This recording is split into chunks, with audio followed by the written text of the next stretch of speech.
Hi, my name is Sam, and welcome to the channel. Today we're going to be talking about just more art help. This is going to be part 2 in a 3-part series. The first part we kind of just talked about general art advice, life advice, just kind of things to kind of help you get into the mindset to help make a comic or make art. This second video is going to be more in line with how to start up a comic slash graphic novel, just kind of like the early steps on how to get the wheels moving on that. But without wasting everybody else's time, let's just go ahead and get into it here and see what we got. Get into what you want to make. Think of everything that comes to your mind that you think is cool. So as in like your list of cool of things. So for me, I love comics like a lot of black and white. I have a lot of influences: James O'Barr, Tim Vigil, Ed Piskor, Simon Bisley, Jeff Darrow, so on and so forth. So kind of think about what about their content slash comics excites you and try to emulate that. And then as well, just how you want your comic to look. Do you want it to be colored? Do you want it to be black and white? Do you want it to be grayscale? Think about how fast of a comic you want to move. So do you want a slower reading, more down to slice of life comic, or do you want a faster paced kind of superhero action-y sort of comic? You can think of, hey, here's kind of the pace and how I want the story beats to run out, thus making you think about, hey, here's how long the book should be, because like a superhero book probably shouldn't be the longest thing in the world, because you need to hold people's attention for a short period of time, because all the action and everything like that happens in superhero books can be overwhelming to a reader at times. Think about other things that just excite you outside of comics and graphic novels. What movies excite you, what records, bands, songs excite you, and kind of think about those sorts of things, so movies and music, and how they're going to apply to your project. You would like to come out with certain themes. So what is, your book trying to say? What do you want it to say? Is it about addiction? Is it about love? Is it about a broken family? So on and so forth. So kind of think about what the central theme of the story is, and then build off of that. So after you've gathered up a bunch of resources, make a bunch of them. Just think of comics, movies, bands, so on and so forth, of all these things that you love. Build a list, and then from there, you want to, again, think about what the theme is, what the hook is of the story. Like, what is the thing that is going to pull the reader in and keep them in? What you want your visual style to be? Do you want it to be like a horror manga? Do you want it to look like an action manga? Do you want it to look like a 70s Marvel comic? Do you want it to look like a 90s Image book? Tons of different ways that you can draw things, unlimited possibilities that the way that you can draw things. So it's completely up to you with how you want it to look. And I think it's important to make your comics aesthetic look comparative to how your story is running out. So like, for instance, if Frank Miller and Klaus Janson on their run of Daredevil, that was something that like the Hernandez brothers drew or something like that, right? It really wouldn't make too much sense with Frank Miller's writing, but having Klaus Janson there, so on and so forth, makes having that art aesthetic makes a lot of sense. What do you want your characters to be, and how do you want them to grow over time? So they're not necessarily designing individual characters, but what do you want, what kind of like the arc of the story to be between like a cast of characters, or maybe just one character, kind of like the start and to the finish, kind of like how do you want them to start and how do you want them to be at the end of the book? Setting, art aesthetic, all of that is super important. So where do you want your story to take place, and when do you want it to take place? Is it on a a fictional planet that you created in the year 5000, a comic that takes place in the 70s in San Francisco? Is it a comic that takes place in the 80s in Miami, Florida? You see what I'm getting at? Once you kind of nail down time, place, aesthetic, all that stuff starts clicking together, and then it makes that list of cool that you made earlier of all your influences of movies, records, songs, so on and so forth, shorter, because you can start scratching things off the list that really don't make sense for kind of what you're striving for. No story is a story without friction, without conflict. Where are the characters going to hit that wall, and what is that wall, and how are they going to go through it, over it, under it, what have you? It's your story, and you can do what you want, the narrative on how they're going to get past that obstacle. By having an obstacle is super important. Like in the Fantastic Four, it's like, oh, like Galactus just showed up, like that's the big conflict now, like we have to deal with that. So just, just kind of think about what's going to be the big threat in the story. It doesn't necessarily have to be, again, super villains. It could literally be like addiction. It could be poverty, so on and so forth. Like, what is the main driver of conflict in the story? Once you've kind of thought about that, you take your list of cool and you started to take things off of it. So now it's a little bit more condensed. So now what you want to do is take, I would say, 3 to 6 titles that be like 3 books and 3 movies, 3 books and 3 records. I always try to keep it at 3 comics because at the end of the day, that's what you're making. So try to limit yourself to only having 3 other inspirational sources. We would call these like comps. So if you're trying to talk to somebody about like, hey, this is what my comic is, this is what I'm making, like it's a mix between Sin City and RoboCop. It's a mix between Grand Theft Auto and Scarface. So people get an idea of the mood, the setting, kind of what you're going for. And then when you have those lists, you literally want to break everything down about it. You want to break down the title of the movie, the title of the book, how long it is, the runtime, page count, who the audience is for. Is it for, like, is it a rated R? Is it plus 17? Is it more for ages, 15 to 18? Is it for people more in the ages of, 3 to 5, so on and so forth? So people use that term all ages. That's not a thing. So that's something to be worried about, because when you go into a store, a 5-year-old isn't going to have the mental capability or capacity to read like a Bone or something like that, right? Even though that would be considered like an all ages book, that's not a thing. Think about it in ages. Who is that movie/book for? What is the main theme of that book and or movie that you've selected? What's it trying to say? And then as well, like, what is the tone? What is the style? So like, for instance, one of my inspirations for the book that I'm currently creating is a Ben Mara book called Night Business. It's very much like a 80s grindhouse sort of book, and I love that his inking style, the outlaw comic style, that sort of thing. So that's what I'm driving towards, and that's one of my comp titles. Have, like I said, like 3 to 6 titles condensed down the list of cool. Now you have like 3 titles or 6 titles that you're like really chasing after, and you want to take like all 3 to 6 of those things and kind of like mash them together. What do you like about them? What don't you like about them? And then use those as sources of inspiration, or sources of, again, just kind of using for shorthand on when you're talking to people or when you're trying to talk to yourself about what you're making. You could always come back to those things and be like, yes, like this is the direction that I want to go to.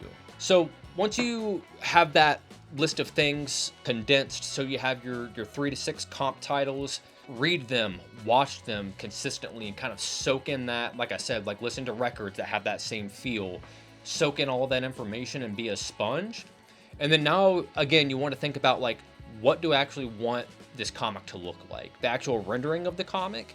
Like, do you want it to be super busy and have a lot of detail like a Jeff Darrow comic? Or do you want it to be a little more simplistic, like maybe like an Alex Toth comic?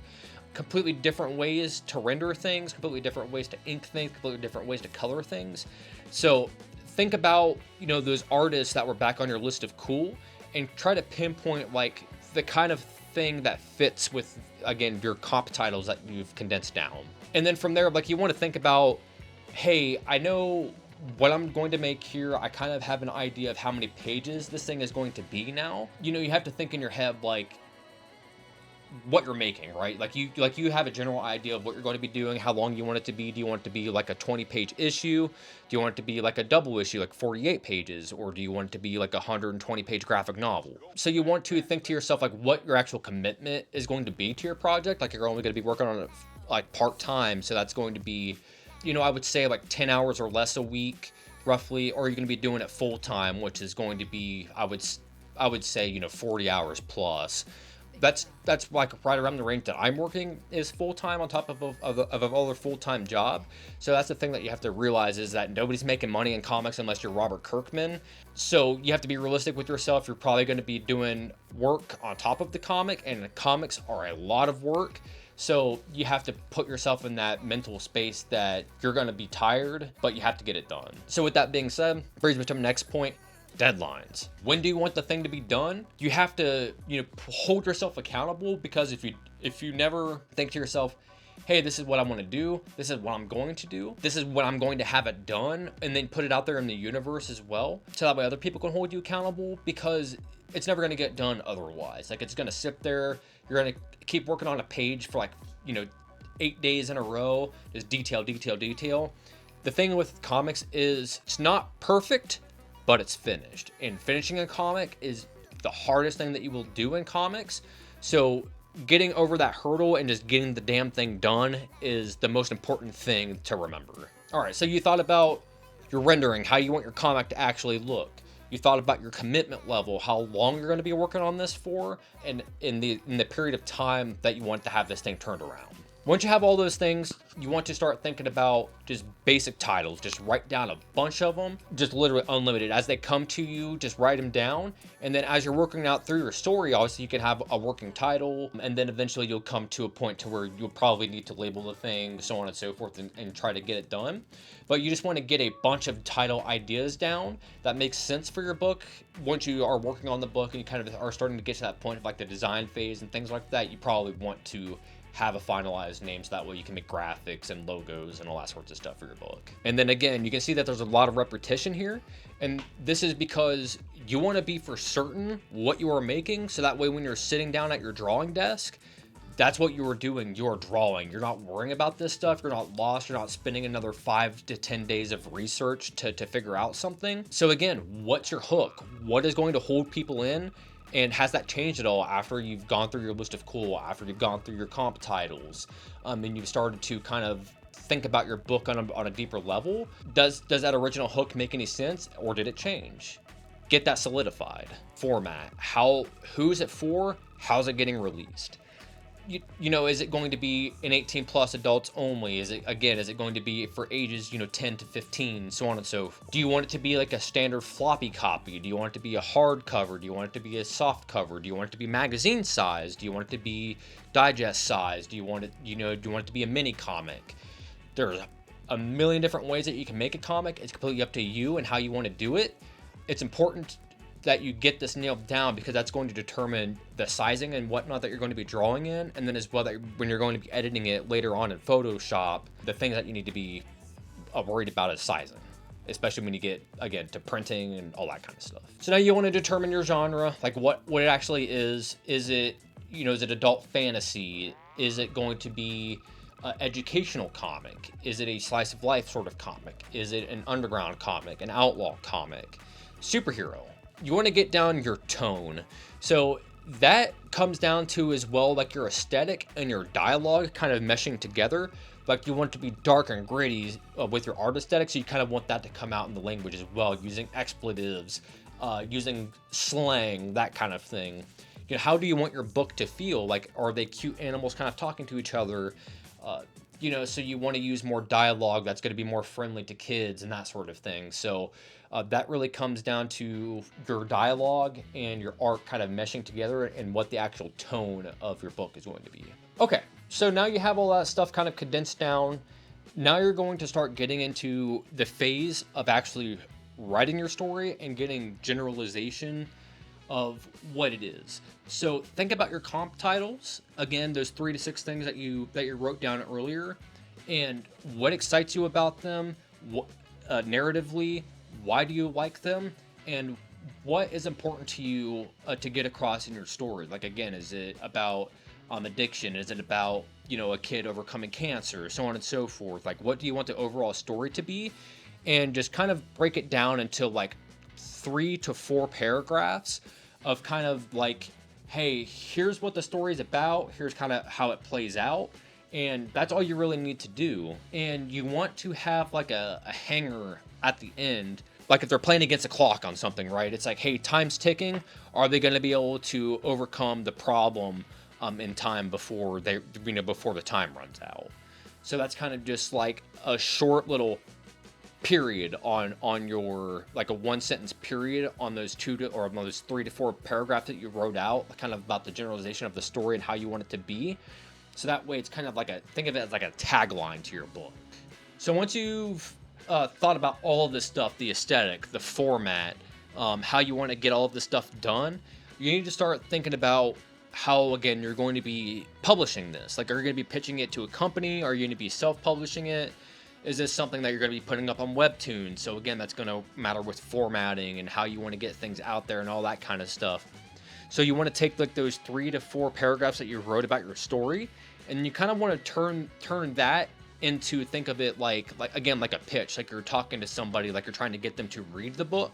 Write a short 2 to 3 paragraph thing kind of about the book and why people should read it. So you have your list of cool that's been condensed down. You have your comp titles that have been condensed down. You know how long you want the book to be. You know the genre. You know the target audience. You have a generalization of what you want the story to be, what you want it to say. Now you have to start getting into is what I call story flow. They're more of the beats of the story and where things are going. So these are literally just bullet points. So they're going to be the important things that happen in the story.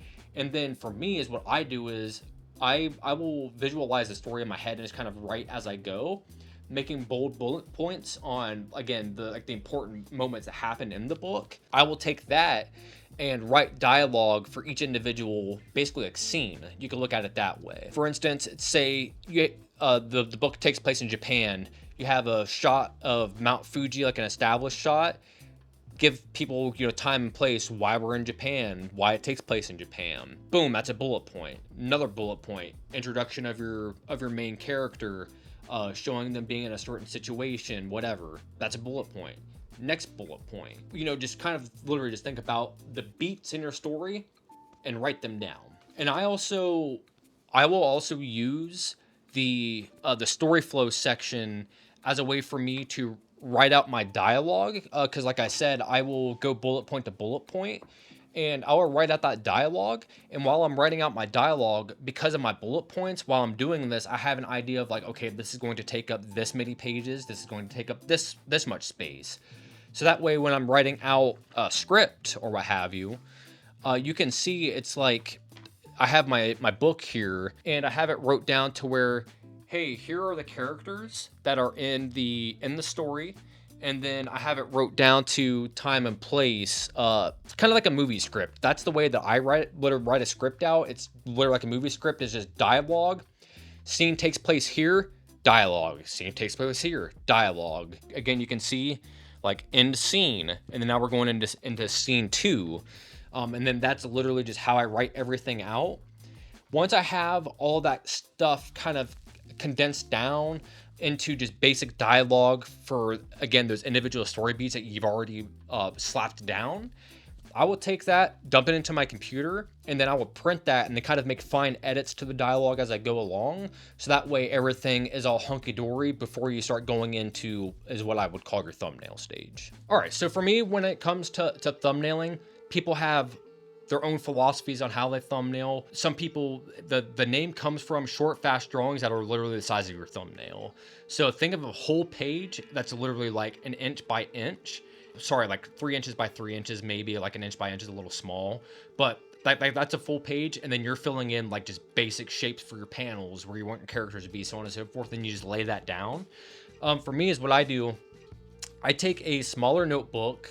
I want to say that it's like a 6x9 notebook, and then I will like draw out the pages, and then it's pretty much the same theory, but I do a little bit more rendering in this phase, because that way when I go to do my second round of thumbnails, I don't have to like think about where things are really going to be placed and how they look. That's already kind of in there in like a grayish sketchy area.